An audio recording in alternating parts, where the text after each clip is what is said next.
চাবিদাসকল আমি ক'বলৈ ওলাইছোঁ যে চলিত জুন মাহৰ পেঞ্চনৰ টকাকেইটা ফেমিলি পেঞ্চনৰ টকাকেইটা আনহাতে দৰমহাৰ টকাকেইটা কেতিয়া সোমাব হয় চাবিদাসকল আপোনালোকে ঠিকেই শুনিছে। প্ৰথমতে আপোনালোকৰ ফেমিলি পেঞ্চন আৰু পেঞ্চনৰ টকাকেইটা কেতিয়া সোমাব সেয়া আমি জনাম আৰু তাৰপিছত কৰ্মচাৰীসকলৰ দৰমহা কেতিয়া সোমাব সেয়া আমি আপোনালোকক জনাম হয় চাবিদাসকল। ভিডিঅ'টো শেষলৈকে চাব।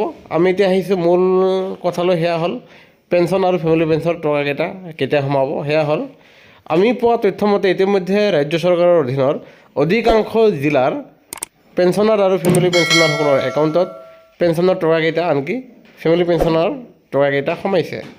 আনহাতে আজি নিশা 9 বজাৰ ভিতৰত যদিহে কাৰোবাৰ কোনোবা পেঞ্চনাৰ ফেমিলি পেঞ্চনাৰ যদিহে নিশা 9 বজাৰ ভিতৰত পেঞ্চনৰ টকাকেইটা নোসোমায় তেনেহ'লে অহাকালি দিনাখন আপোনাৰ বেংক বন্ধ আছে। আনহাতে পৰহি দিনাখন তাৰমানে শুকুৰবাৰে বন্ধ, আনহাতে পৰহি শনিবাৰে দিনাখন 4th ছেটাৰডে আছে আৰু যাৰ ফলত তাৰপিছত আপোনালোকৰ ৰবিবাৰ আছে।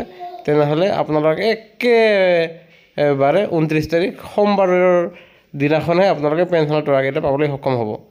আশা কৰিছোঁ আজি বহুতৰ সোমাইছে, যিবিলাকৰ হোৱা নাই তেখেতসকলৰ অহা একেবাৰে সোমবাৰে 3 দিন পিছত হ'ব। আনহাতে যি কৰ্মচাৰীসকলৰ দৰমহা সেয়া নিয়মীয়াভাৱে 1 তাৰিখৰ দিনাখনেই অধিকাংশ কৰ্মচাৰীসকলে লাভ কৰে।